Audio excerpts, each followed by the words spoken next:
years ago, when I was a new student in BJJ, my coach, Daniel Thomas, remarked that he thought people that scored takedowns would win about 65% of the time, but people that passed guard would win about 80% of their matches. This made me curious about the statistics within the game of Jiu Jitsu. Like many students, I was overwhelmed by the amount of things I had to learn. I didn't have a way to prioritize my training. When I asked people what was more important, it seemed like they all had radically different opinions. My first night on the mats, I'll never forget a purple belt telling me straight up, don't ever pull guard. 20 minutes later, someone else took me aside and said, hey, don't listen to that guy. This is a common problem in BJJ. To a newcomer, everyone seems like an expert, but everyone has their own built-in biases about what works in Brazilian Jiu-Jitsu. The 200-pound guy promises you that triangles don't really work, while the rooster weight wonders aloud why everyone doesn't use standing guard passes. Being overwhelmed by opinions, I thought for sure I could find some BJJ stats online. After all, data is fundamentally neutral. Why not just do what winners were doing and avoid what losers were doing? To my surprise, I couldn't find anything. The best I could do was find some limited stats taken from high-level black belt tournaments like the IBJJF Worlds. And while some of that was definitely useful, I wanted to know what the normal people were doing at my level in competition. Luckily, I was working as a data analyst at the time, so I realized it wouldn't be that hard to get some of these stats and share them with the world. All it would take was time. In hindsight, I drastically underestimated how much time it would take and how much work it would be recording every action in just a 5-minute match. Nevertheless, I watched 100 white belt matches and recorded virtually every action taken from winners and losers and wrote an article on it. I didn't really expect anything to happen after I published it, but to my surprise, that article was quickly shared online and racked up a few thousand views in just a couple of days. An idea started forming in my head, a website dedicated to sharing real statistics that could really help people that are training. Over time, I realized something was missing. The statistics were helpful, but they didn't necessarily help focus people's training. I was replacing conflicting advice on techniques that I got in the gym with a ton of data that sometimes made things too complicated. The truth is, Brazilian Jiu-Jitsu is complicated. There is no silver bullet anyone can use to win all the time. It's not as simple as telling you that 98% of winners pull guard every time. That's not true, by the way. It was around this time that I started reading more about game theory, the science of competition and decision making. This was the missing piece for high percentage. While the stats helped us make simple choices about what techniques we should use, it was the game theory that helped us put it all together into a coherent strategy. Now listen, I am not a world champion or a black belt. I'm not even that good. I don't even really train. I'm just kidding, I do train. I'm not even gonna show you any techniques in this course. And while it's impossible to be completely unbiased, my main goal is just to share the data with you and to make some suggestions based on game theory. Think of this as a no BS crash course to get your game ready for a tournament, ready to coach a tournament, or maybe you just want some organization in your training. We don't believe you should let math dictate your game, but we do believe that it can inform your game, and if nothing else, you can use it to prepare for your typical opponent. So if you're a white belt thinking about competing, or a blue belt starting to put it all together, this course is designed to have something for you. We're gonna give you a starting point strategy designed to maximize your percentages and specifically counter what the majority of your opponents will be doing.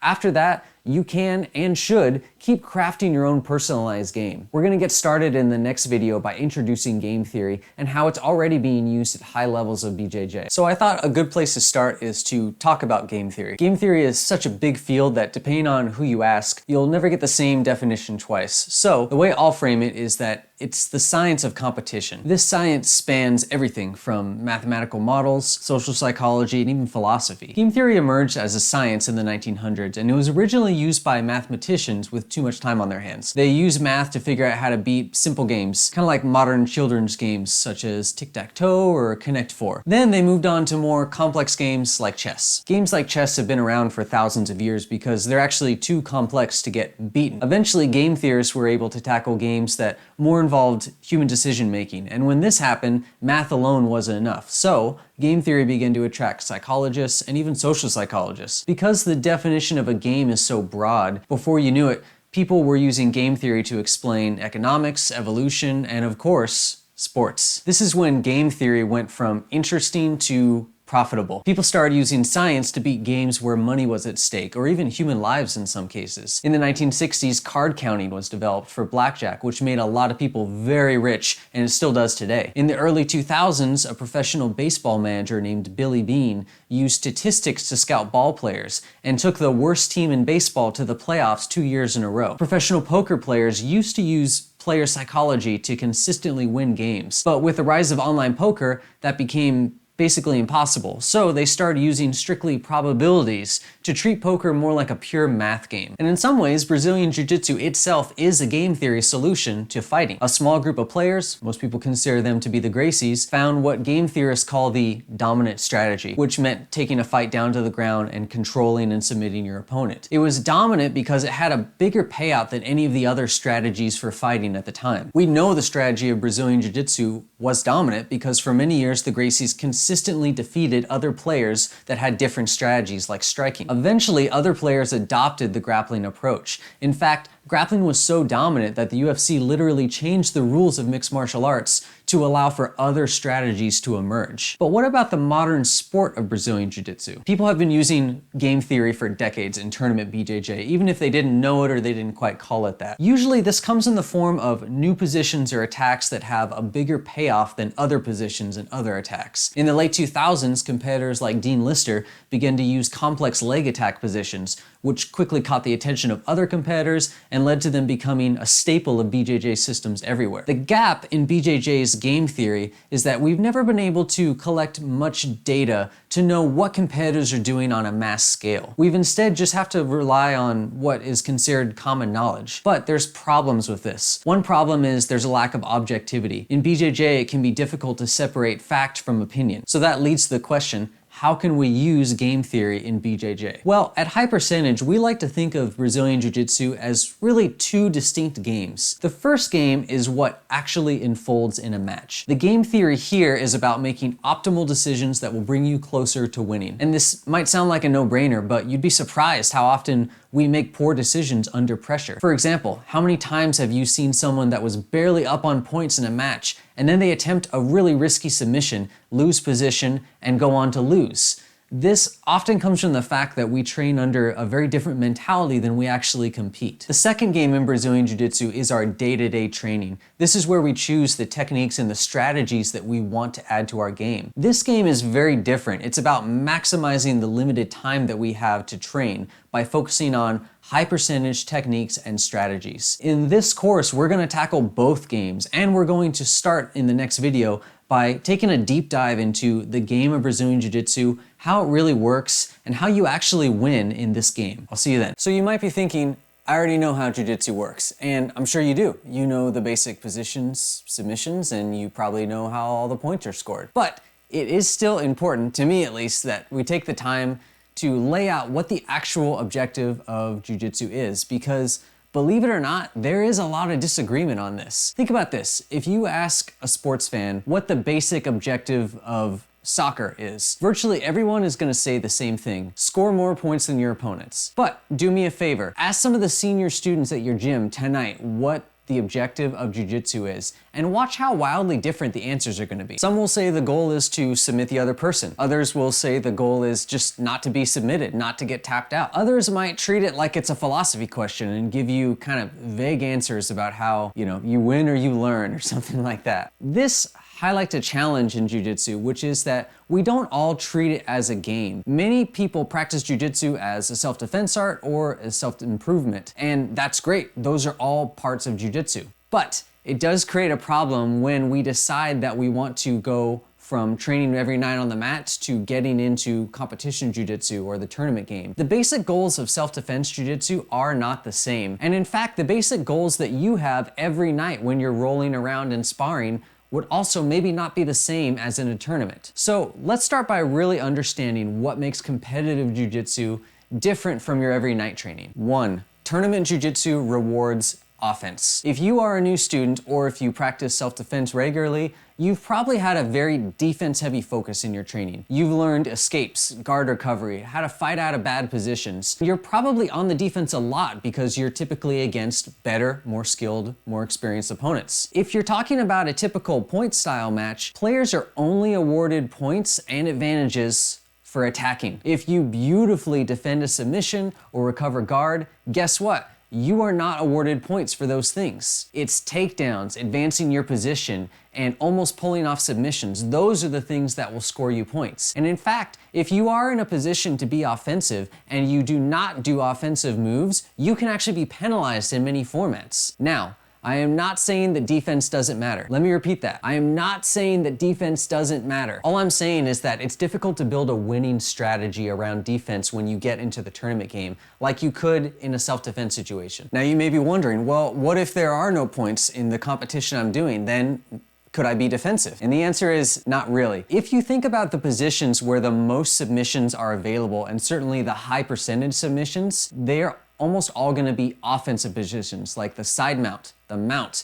taking the back. You only get to those positions as a result of attacking and being offensive. The one exception, of course, is the guard, but really, the guard is an offensive position and when you're using it to attack. 2, offense and defense is binary. When you're trying to get out of someone's close guard and they get a deep collar grab on you and they start going for the second, we all have a choice to make. We either address that threat immediately or we ignore it, keep attacking in the hopes that they will abandon it or it will fail. This is a classic example of how BJJ is binary, meaning that we can either attack or defend, but it's hard to do both. This applies to all of BJJ, not just the sport aspect. And what it means is that during a match, people that are on the defense tend to stay on the defense unless they can counterattack or their opponent lets up and then they can regain that initiative. 3, there's time pressure. The length of any game often determines what kind of strategies can be used. For example, Helio Gracie fought in Vale Tudo matches with no time limits. Long games allow for strategies of exhaustion and conservation of energy. Most tournament matches at the entry level are 5 minutes, which heavily discourages those kinds of strategies. Sure, people can expend their energy in that amount of time,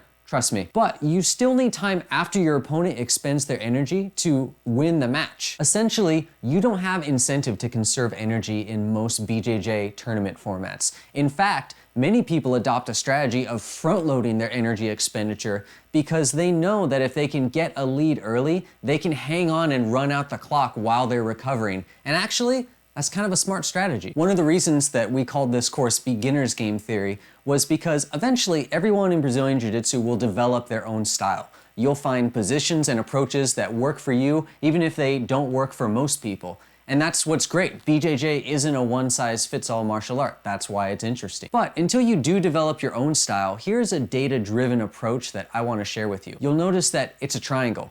The base of it is the core skills and strategies that you need to build on the rest of the pyramid, just like the food groups triangle. Now, we chose this triangle based on the data that we've collected from our matches and the fundamentals of game theory. In the next several videos, we're gonna go through each step one by one. And even if you do not want to compete, this is a sound approach for the times that you want to practice being offensive in your training.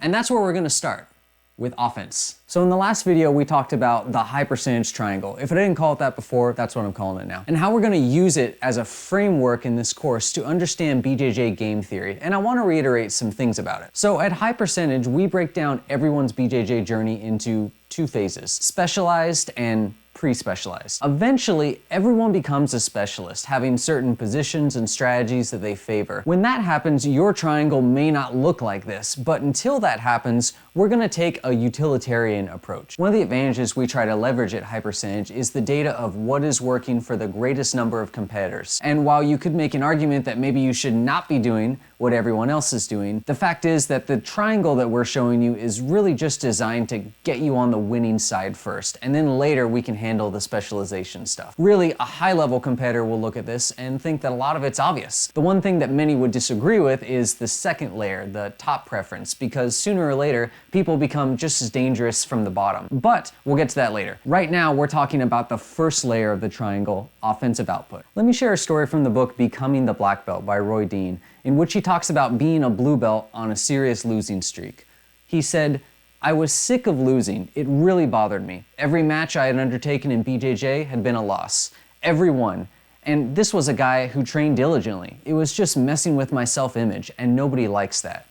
Kim videotaped my match and showed it to Mr. Harris. His advice was simple. I needed to get more aggressive. This had been an issue for me for a long time. I'm a good guy, a nice guy. I wanted people to like me and respect my skill. I yearned to have the ability to dominate with minimal energy and perfect technique. I never wanted to roll too hard for fear of being a dick. I didn't know how to differentiate between being clinically aggressive on the mats without being perceived as rough. I had to find that middle path. So in the last video, we talked about how competitive jiu-jitsu is rigged to favor the offensive players. In a lot of cases, the jiu-jitsu that we practice in the gym is often rigged to make us defensive. When you're a new student trying to survive sparring where 90% of your teammates are better than you, your defense becomes your #1 priority. Learning techniques like takedowns and guard passes get pushed down the list. After all, how will you ever pass guard if you can't even escape the side mount? This isn't a bad idea, by the way. You're playing the gym game. And in the gym game, you are fundamentally outmatched most of the time. Winning takes on a new definition, and often that definition is simply not doing as poorly as you did the night before. That's why the base of our triangle is called offensive output. Because for many of you, learning to be more aggressive will take some getting used to, like it did with Roy. In the gym, aggression might be sort of a dirty word. So to avoid hurting anyone's feelings, we went with the term offensive output. So now, let's bring some data in. We watched 100 tournament matches across all belt levels, gi and no gi. We tracked every competitor who took the first significant action of the match. This consisted of things like takedown attempts, guard pulls, or even standing submission attempts.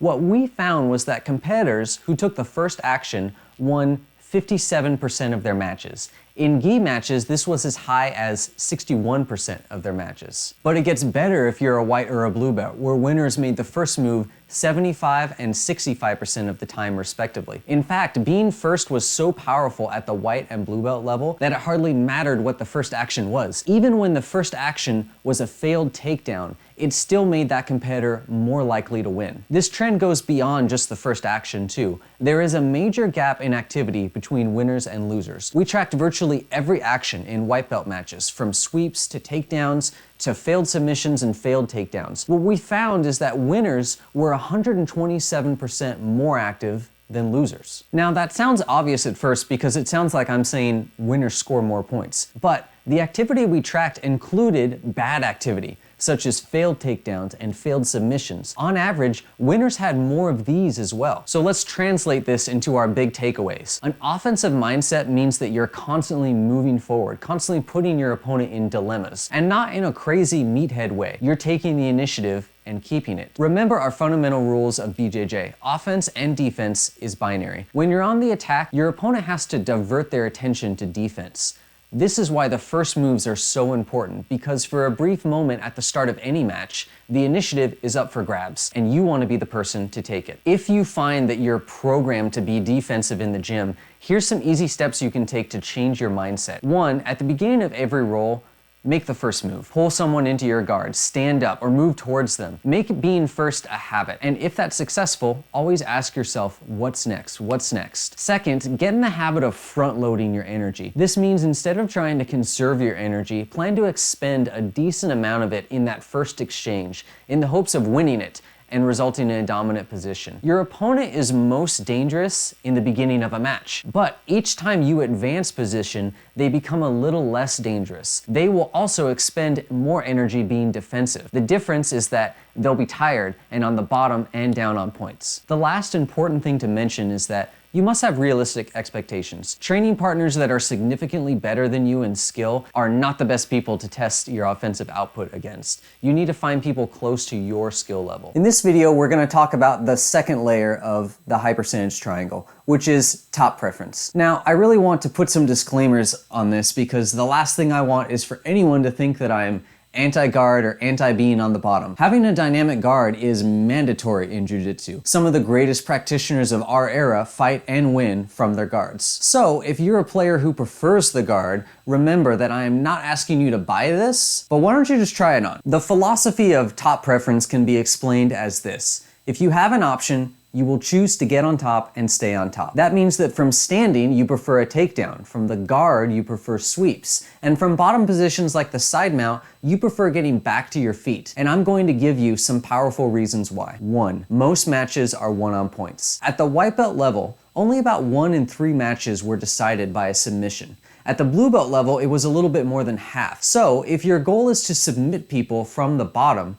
you're automatically putting yourself in a minority. Remember, it's very difficult to score points while staying on the bottom. So if you want to have a bottom preference, you're essentially pursuing a submission victory. 2, submission rates are especially low from the bottom. So white belts are generally not great at submissions. The overall success rate was 31%. But when you looked at only submission attempts from the bottom, that success rate plummeted to 15%. You're more than twice as likely to succeed submitting from the top. 3, most finishes are all with top submissions. Here's a graph of the submissions that white belts finish matches with. You can see that the first submission from the bottom doesn't even show up until number 6, and that is the triangle. In a separate study we did, we found that failed triangles from the bottom result in guard passes almost 8 out of 10 times, and 3 out of 4 failed in competition. That's technically the strongest bottom submission. In fairness, the numbers start to normalize at the blue belt level. The triangle starts to break into the top 5, and so does the guillotine, which is usually, but not always, a bottom submission. And blue belts finished more matches from the guard position. But make no mistake, 60% of the blue belt submissions still occurred in other places besides the bottom. 4, takedowns equal death. Listen, as a dirty guard puller myself, it brings me no pleasure to say this, but competitors who scored takedowns at the white belt level win 70% of their matches. And takedowns get you on top. In fact, takedowns are so important, we're gonna do a whole separate video on them later. But now, let's leave you with some homework. In the last video, we talked about making a practice to take the initiative during your rolls. Now, let's try adding to that by having a goal of getting in the top position, any position. There's a couple of simple tactics that you can employ for this. 1, at the beginning of a roll, you can simply stand up. A lot of times, this prompts the other person to lie on their back right away. 2nd, if you're on the bottom, before you start working sweeps or escapes, ask yourself, can I just stand up? A lot of times, opponents expect us to try and play guard, and standing up is often a surprise. Beyond that, prioritizing sweeps over submissions on the bottom is a good practice as well. Of course, the number 1 strategy for getting on top is going for takedowns, and that's what we're going to talk about next.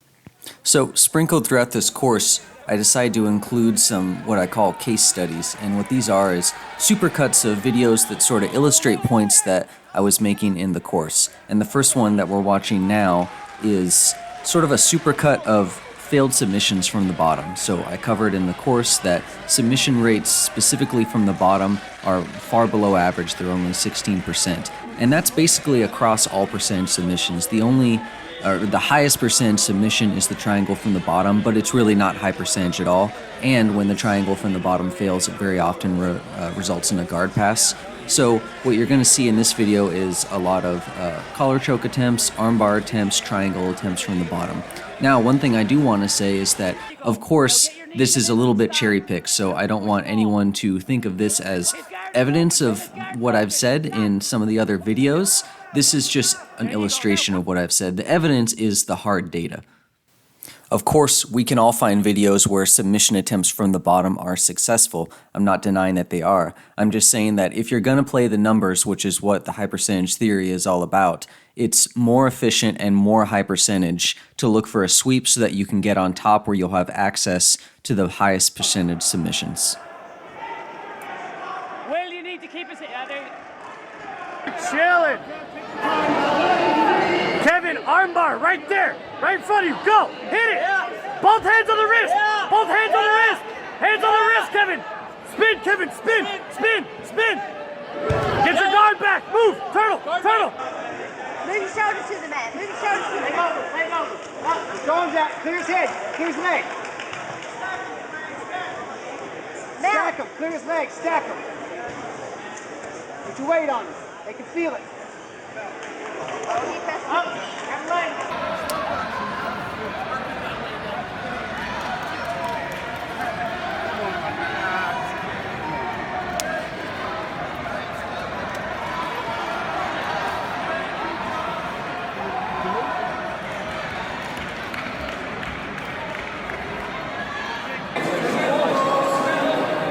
Dan, posture up. Get your posture. Daddy, plank grip. Plank grip, Dan. Break that grip. Dan, break his grip. Watch the swing. Dan.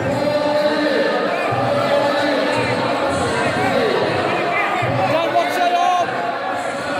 Yes, foot, get up to it.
Close it up. There we go. Hand in the collar, nice and deep. Same thing, just like that. Elbow down. Elbow down. Right elbow down, down, down. There you go. Pull him in, crunch up to him.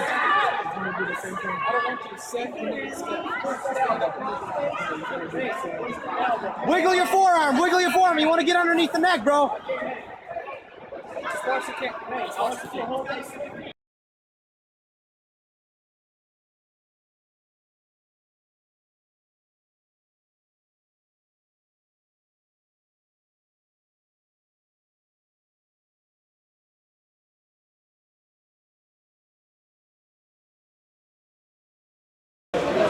Now go for it.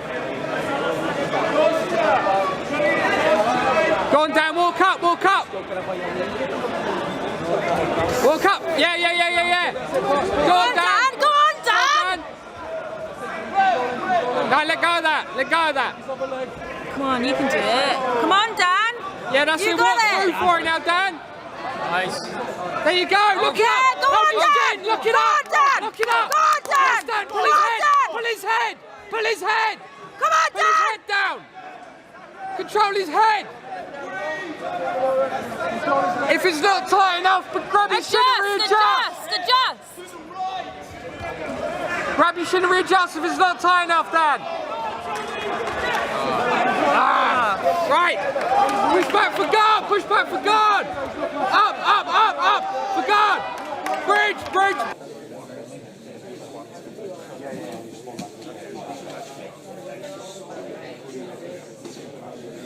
Turn to your side if you can. Use that to underhook it.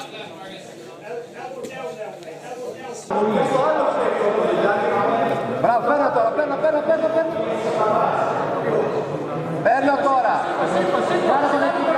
Perna tora, psicopano. Perna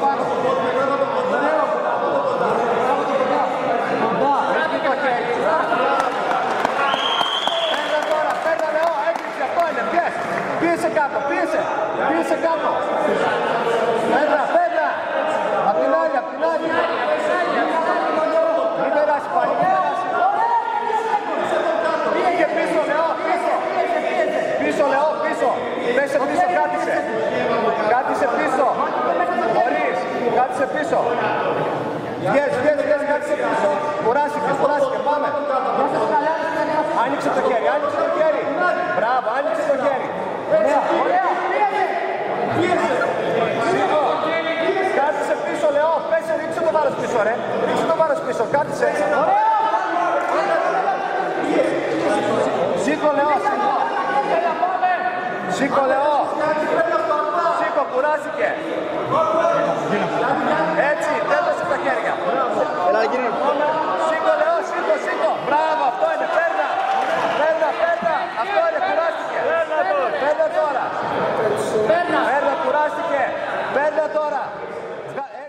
Real talk, I would have loved to have been able to tell you that pulling guard is the way to go. But truthfully, almost every piece of data that we've collected shows that getting a takedown dramatically improves your chances of winning a match. Some of this is the whole chicken and the egg argument. If you're good enough to get a takedown, maybe you're just better at Jiu Jitsu and that's why you're winning. But really, if that's true, we should still be emulating the behavior of winners. Now, before we proceed, here's the one good thing I'll say about pulling guard. Our data shows that winners and losers pulled guards at equal rates, which was about 30% of matches. And what that means is that guard pulling is statistically neutral. So you're not less likely to win if you pull guard. But when we combine takedown data with what we already know about offensive output and how being on top puts you firmly on the winner's side, it becomes a no-brainer. For entry-level white and blue belt competitors, takedowns are a game changer. At the white belt level, scoring a takedown resulted in a victory 76% of the time. What's more, it was very rare to see both competitors scoring takedowns. We only saw it happen twice in 100 matches. And hey, if you really want to get scared, think about this. Takedown success for white belts was low, only 30%.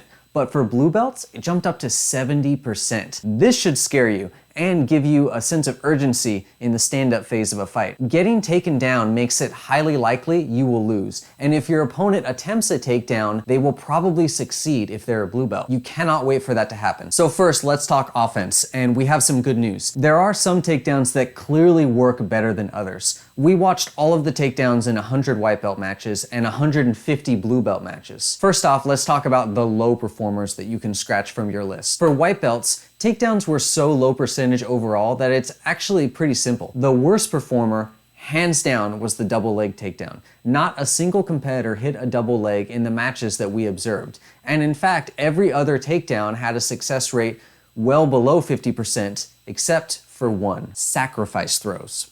These kind of takedowns work surprisingly well, and if I'm being honest, I think it's because they don't really require a ton of technique compared to the double leg and single legs, which are very intricate. They're easy to learn and easy to pull off under stress, and I would definitely start there for your starter takedowns. At the blue belt level, takedowns became much more diverse. Leg trips and counter legs emerged as the most high percentage takedowns, like scary high. We're talking about 80% in that range. Sacrifice throws stayed near the top, but their success rate dropped to about 42%. And rounding out the top four were single legs at 56%. Now, even though single legs didn't have the highest percentage success rates, they actually made up the majority of the takedowns by a decent margin. In terms of offense, when you combine success rates with the actual takedowns, single legs and leg trips are the clear standouts at blue belt. Okay, so when it comes to offense, if you're brand new to stand up, especially as a white belt, you should definitely focus some time on sacrifice throws. After that, the data says you will get the highest returns out of single legs and leg trips. Now, let's talk about defense. Like we said, you're really gonna wanna drill defense against single legs and double legs, which is good because I feel like most academies are already doing that. As for the leg trips and the sacrifice throws, a lot of the time, having good footwork and posture will help mitigate both those attacks quite a bit. So if you're at an academy that doesn't emphasize standing takedowns, set aside some time to drill them over and over again. Remember, it's not just about scoring a takedown, it's about taking the initiative and not giving your opponent time to set up their own takedowns. In that sense, even an unsuccessful takedown could do both of these things. In the next lesson, we're gonna get back to our high percentage triangle and talk about the great tipping point in the game, passing the guard.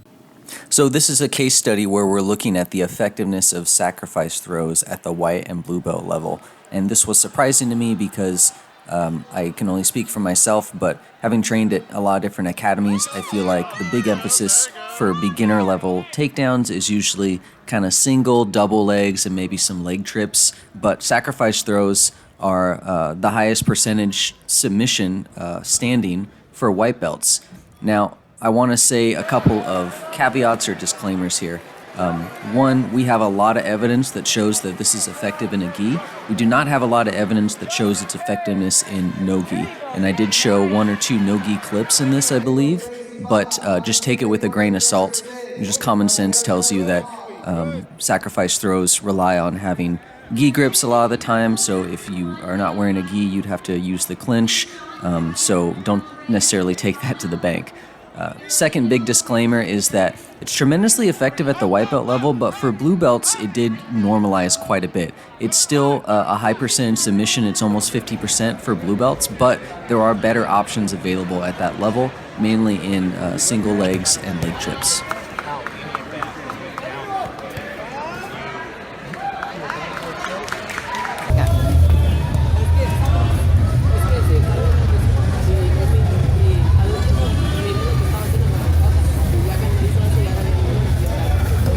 Nice, Eric. Nice. Hold that, hold that.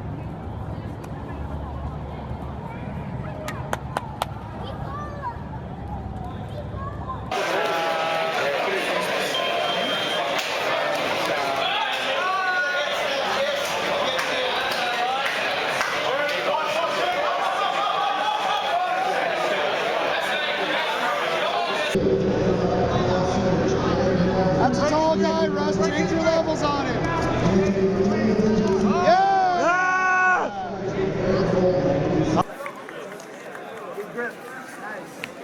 Nice, 2 points. Settle your heels now. Look, kid, move. Nice. Yes. Okay, so you've done everything right so far in your match. You've gotten on top, you've passed the guard, and now you're in side control, consolidating your grips and your base. Your opponent put out an initial burst of energy to escape, but they failed, and you feel them relax a bit. You have a decision to make here. Technically, you need to advance your position to avoid a penalty. But then again, maybe holding on to a dominant position is worth eating a penalty if it's your first one. You could advance to the mount or the knee on belly, but maybe you feel like your opponent is waiting for that. And of course, you could also start attacking for submissions. Generally speaking, we're not huge fans of making complex decisions during a match. That's why we use a pretty straightforward high percentage triangle and not a complex decision tree. But the scenario I just outlined is one where some decisions need to be made. Game theory has something called payoff matrices. They serve as a way to choose strategies with either the biggest payoff or the smallest risk. Now, I'm not saying that you should use those because they're complicated, but what I am saying is that where you are in a match at this point will dictate your risk tolerance and what you should do. This is the point in the match where a good coach comes in handy. People that can see the bigger strategic picture and can call out to you whether to advance or be cautious. Before we go into some rules on how to weigh control versus attacking, let me share some numbers with you. We averaged out the escape percentages of white belts stuck in the mount, side control, and back mount positions. 53% of them managed to escape overall. And keep in mind that we only considered something an escape when the competitor improved their position, like getting back to guard, not when they move to a worse position. When we broke it out into individual positions, we found the competitors are most likely to escape the back mount and least likely to escape side control, with mounting being another coin toss. The bottom line here is white belts have a pretty good chance of escaping once you've passed their guard. It's probably no coincidence that the most offensive positions also have the highest escape rates, and that's an important clue. Now, let's take a look at the submission data. When you average out all of the submission attempts from white belts on the top, only 34% are successful. The most high percentage submission is the mounted armbar, but even that one is only 41% successful. And attempting submissions isn't risk-free either. 54% of submission attempts resulted in a lost position, including almost all mounted armbars. Are you starting to get the picture here? Submissions aren't just risky. They are the reason why competitors give up dominant positions. So now that we're armed with some powerful stats, let's go back to our basic risk-reward strategy. Not surprisingly, the most important question to ask is, am I winning? Followed by, am I winning by a lot or a little? If you're clinging to a narrow lead, your goal is to minimize risk. And for that, the data says you should stay in side control. Not only does it give you the best odds of holding your opponent for the lead, but the most common escapes from side control is guard retention, which still puts your opponent a long way from getting back to the top. But mount and back mount have much better odds of escape, and the kind of escapes that result often put an opponent on top of you and in arm's reach of scoring. Okay, so what if you're behind? In that case, it's about maximizing payoffs, not minimizing risk. In those situations, we highly recommend that you make the mounts the place where you hunt for your submissions. It's a really good balance of high percentage submissions without the huge risk of escaping like the back mount. So to bottom line it, safe play keeps you in the side mount, and aggressive play puts you in the mount. As for the back, it's honestly fairly rare to see newer competitors taking the back, but more common at blue belt. It's also worth noting that blue belts finish tons of matches with the bow and arrow chokes. Okay, I feel like I need to talk about the S word, stalling. IBJJF rules state that if you are able to progress to a better position, you must try to do so. What that means is that if you intentionally stay in side mount, you could get penalized. You can't be penalized for stalling in the mount or back control. Now, don't let this scare you. Generally speaking, if your opponent is actively fighting to escape the side mount, you won't get called for stalling. It's only when they seem to be inactive and it looks like you have an opening to progress. You should also note that you can get called for stalling up to 3 times, but on the 3rd time, you will be stood up. This is all just IBJJF rules, but stalling rules tend to be similar between different formats. With this being said, I am not encouraging you to stall and be penalized. Let me say that again. I am not encouraging you to stall and get penalized. Don't be that guy. Yeah, don't be that guy. Don't. A way to remain active from positions like side control is to threaten submissions. And if you do this, you want to find some lower risk submissions that allow you to easily revert back to a control game. The next video is one of our last, and we're going to wrap it up by talking about the techniques and strategies that you can use against fellow beginners in tournaments. The last case study that you're seeing is proving the dominance of the armbar as the go-to attack from the mount. What we saw was that across the board, the armbar from the mount is the submission of choice for white and blue belts. It was very consistent across both belt levels. It was very consistent across gi and no gi. And it was also very high performing when you consider that it sort of stood alone compared to other options from the mount. So at the white belt level from the mount, we saw 0 collar chokes successfully performed. We saw, I think, a very small number of Americanas, 2 or 3 Americanas being performed from the mount. I don't think we saw a single Kimura from the mount, maybe 1 or 2 arm triangles. Compare that to the mounted armbar, which there were over 30 attempts and a fairly high percentage of them were successful. So not only is it very often attempted, it's high volume, the success rate is high, but really there's nothing that even comes close as far as submission options from the mount, which is why when you are practicing your mount attacks, really it will pay off to become an armbar specialist. And it's a submission that travels well throughout your journey. Purple, brown, and even black belt, we still see quite a few matches being finished by mounted armbar.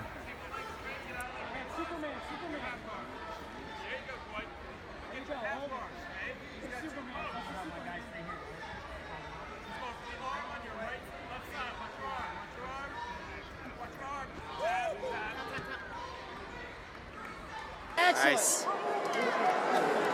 She's got enough points. She got 3 more? She got more than, I think 7 more. Holy shit. Yeah. It's a lot of points.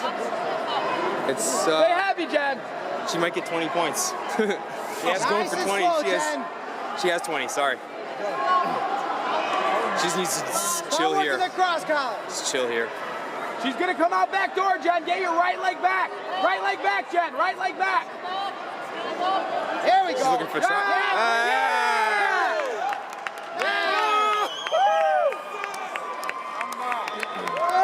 Bend the arm. Okay, now, good. Bend it. Now straighten it. Push him up, keep going. Come on, Tom. You gotta shrimp. I got this. Come on, dude. Let's go, Blue. Let's go. Shrimp out. Come on, Tom. Bridge. Okay, you got half guard. Half guard. Right hand underhook. Scoot your hips down on the leg. Come on, push.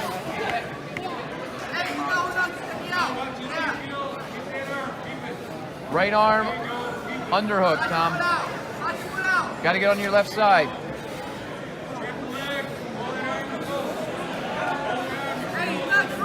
Got to twist to your left side. Hook his heel. Pull it over. Stay with it. Hook his heel. Keep hooking. Now shrimp. Hands on his knees and shrimp. Hands on the knees and shrimp. Hands on the knees and shrimp.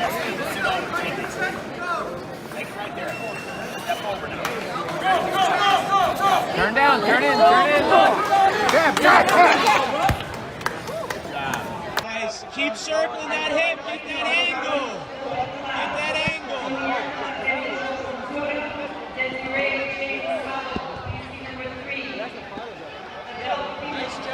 Keep working. Stability first. Keep grinding. Hips. Hips. Pressure. Nice. Nice.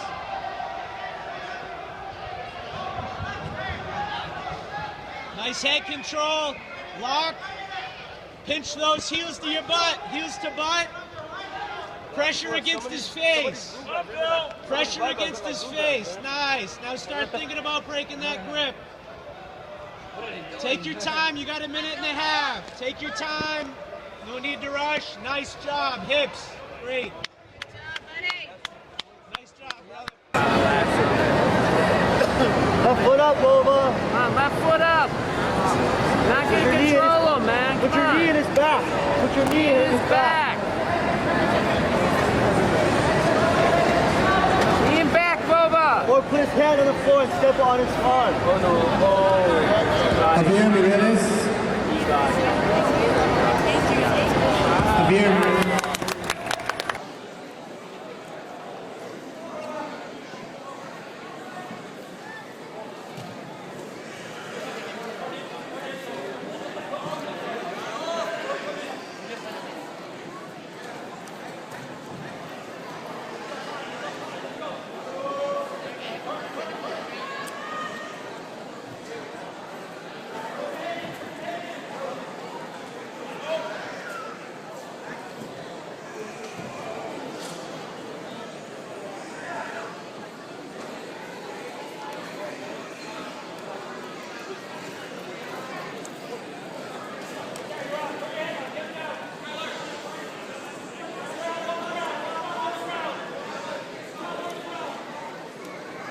Get it.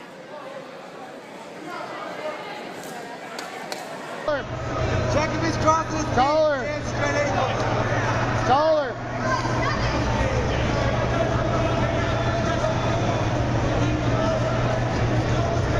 Pull his choking arm down. Okay, Bert, get your shoulders to the other side. Hey, Bert, cross his ankle. Russ, watch your ankles, Russ. There you go, find him out again. Yes! Squeeze, pressure. Grab your own knee. Hey! Russ, Grab your collar! Lapel! Grab your knee. Russ! Your lapel! Russ, grab your Your knee. lapel! Russ, Russ. grab your own knee. Grab your own knee. Good. Go back. Now use your other arm to attack. Extend! There you go. Knees tight. Don't cross your ankles. What do I tell you about that? Hey! Garbage. Keep his head tight. Yeah. Left heel. It's always good to see you, son. There you go, buddy. Keep the pressure. Keep working through. Take the angle, Russ. There it is. You got it. Beautiful.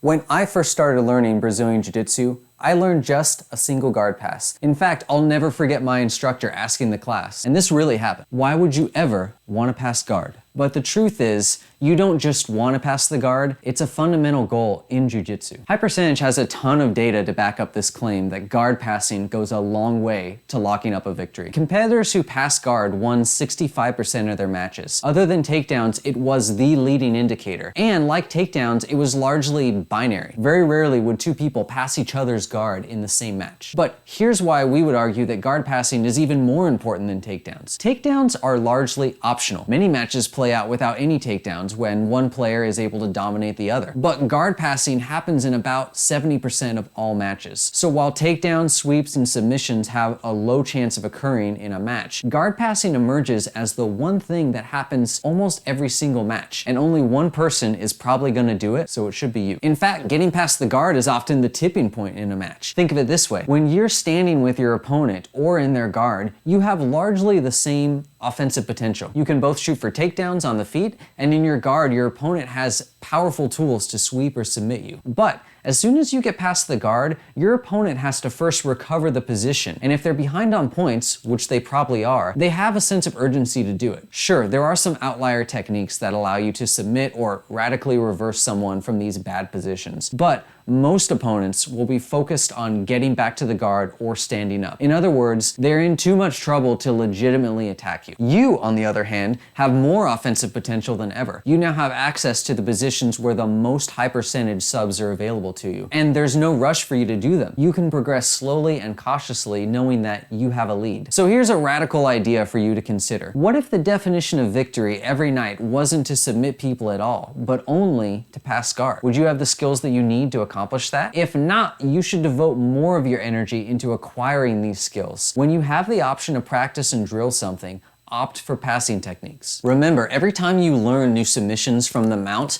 there is an unsaid premise that you were good enough to get there in the first place, and that you're winning your match. So you're taking a situation where you're already winning, and you're spending precious time to learn how to win more. In the next video, we're gonna talk about the kind of guard passing that you need to prioritize. But let me leave you by addressing a question that may be on your mind. What about leg locks? So if you're early in your BJJ journey, there's a good chance you're not doing much with the leg lock positions. Leg locks sort of throw the guard passing paradigm on its head. If you think about guard as a wall that you need to scale to get to the treasure, leg locks seem to be a way to avoid that wall entirely. And they are. I would think of leg attack positions as a form of guard passing. Now, they're not scored, and that is important, but one of the newer innovations in leg locks is the dominance of control positions, because they are dominant positions in which you have high offensive output and your partner does not. These are the kind of positions that we'll cover in a future advanced game theory course, but until then, you can think of those positions as the equivalent of side control, mount, or the back. In the next video, we're gonna round out the triangle by talking about control and submissions.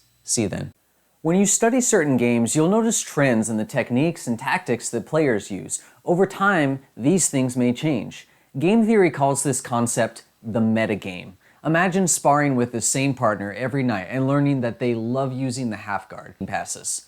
But then your partner might adapt to you and start using more open guards. Any game that has a long history will have a metagame, which is always changing as competitors look to find an edge. In American football, Bill Walsh popularized the West Coast offense, emphasizing the team's passing game while everyone else emphasized running. The Mongols used horsemen to harass and encircle their opponents at a time when most armies relied on tight formations. These are examples of how a stagnant meta can get shaken up by new innovations. In Brazilian Jiu Jitsu, our meta is governed from the top down. Keenan Cornelius uses a new guard to dominate at the IBJJF Worlds. The next year, several more black belts are using his guard. After that, brown and purple belts start using it, and so on. Some styles are very meta, like that DVD you bought, which was all about shutting down the berimbolo. Other styles, positions, and techniques transcend the meta because there will always be a group of students who are use them. That's why our instructors often preach the gospel of basics or fundamentals, moves that never go out of style. Now, I made that point so I can make this point about being aware of the metagame in BJJ and how it's a powerful tool because it allows you to build a game to specifically counter your opponents. At the high levels of the game, this is really difficult because there's so much diversity amongst the top competitors and their different styles. But at the beginner level, it's very possible. The fact is that when you watch hundreds of competitors at white and blue belt levels, you'll notice that on the whole, there's a lot of similarities in their games. And it's easy to understand why. As a newer student, your game isn't specialized yet. You're like the Frankenstein monster, just a collection of other people's moves stitched together. The new school techniques being used at the higher levels rarely shows up at the beginner levels, especially white belt. So what if we wanted to craft our own Frankenstein monster for the sole purpose of killing white and blue belts?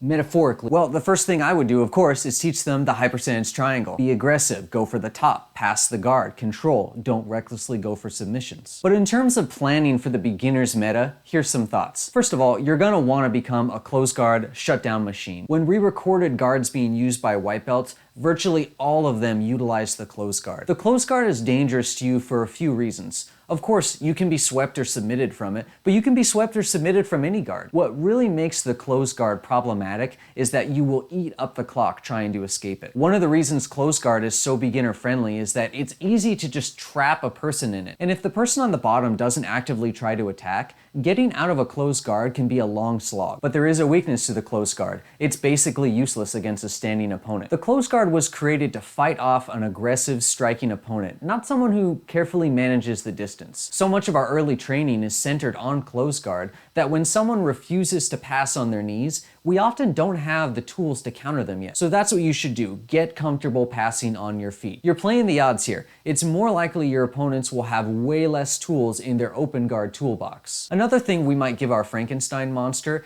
is the ability to counter guard pulling. Guard pulling is a high percentage at both the white and the blue belt levels. Guard pulls were actually attempted more than any other takedown, and the success rate of guard pulls was 83%. What this means is that you need to become a guard pull countering asshole. Stuffing legs, combat base, turning guard pulls into guard passes. You know what your opponent wants. They want to pull guard and get you into their close guard. The third big area to prepare for the meta is by learning some specific submission counters. The first is the armbar from the guard. It's frequently attempted, but it only has about a 16% success rate. You want to study some counters that can turn it into a guard pass for you, like the stack pass defense. Second is the triangle from the guard, which is not only low percentage for white belts especially, but its failure results in a guard pass nearly 8 out of 10 times. Third is the collar choke, which honestly fails so frequently, you might not need to counter it at all. But some of the common counters to the collar choke from the guard allow you to stand up and break out of their leg control. These are the things you need to do, not just to train to get better, but train for your opponent's game. Of course, everyone is different. There's no guarantee that you won't get the former state wrestling champ, but don't overthink it. Play the odds. So I know I just threw a lot at you in the last hour, so I thought a little recap video wrapping everything up would be good. First off, I want to reiterate things that I said at the beginning. This is a beginner's game theory course designed to take a utilitarian approach, which is the most useful techniques for the most amount of people. Over time, you will deviate from this as you find specialized things, parts of your games that work for you that wouldn't necessarily work for everyone else. BJJ is a game of offense, so when you're training every night on the mat, you might be being playful or practicing your defensive skills, and that's fine and that's good in fact, but when you move into the competitive realm, it becomes a game of offense. You need to have a mindset of aggressively moving forward, having a really strong output, and trying to take and keep the initiative so that you can win in a game with a very short time limit. The high percentage triangle is based around 5 simple steps. Step 1, offensive output, just like we said. Step 2, top preference. If you have a choice, you will choose to get and stay on top. Part 3, guard passing. Once you can pass someone's guard, you have access to the highest percentage submissions, and they are no longer able to effectively be offensive most of the time. Part 4 is control, prioritizing your position and being strategic about whether to attack or not. And the last part is everyone's favorite, submissions. Knowing when is the right time to go for submissions in the moment, but also in a tactical sense of knowing where you are on the point scale and how much risk is involved with going for certain submissions. When you started watching this course, you probably had a basic question. Tell me what the best submissions are, and I'm gonna recap that right now. The absolute best all-around submission is the armbar, particularly from the mount. It's not as strong from the guard, but a plus side from the guard is that it's less likely to lose you position as opposed to something like the triangle. Submissions in general are low percentage, but they're much more low percentage from the bottom. So when you're on the bottom, you should be going for sweeps rather than submissions unless an opportunity arises. The most high percentage takedown for new students is sacrifice throws. If you're getting up to the blue belt or the intermediate level, it's going to start becoming more single legs and leg trips. There's nothing wrong with pulling guard, however, it doesn't make you any more or less likely to win a match. As opposed to takedowns, which make you very likely to win a match. You should be investing time in takedowns, it's gonna pay off. And lastly, a big part of the beginner's game is learning what other beginners will be using. And with that, there's a couple big things to look out for. 1, you need to find some really strong guard pull counters. A lot of your opponents will be pulling guard. 2, you need to become very good at breaking out of the close guard. The close guard will eat up the clock, so the sooner you get out of it, the sooner you can resume attacking. 3, you need to be active. When you're on the bottom, you need to be going for sweeps, not just holding people in your guard. And you need to learn guard passes. Guard passing is a key skill that you need to be successful. Double down on your guard passing abilities, and if you're specifically planning to beat the beginner's meta,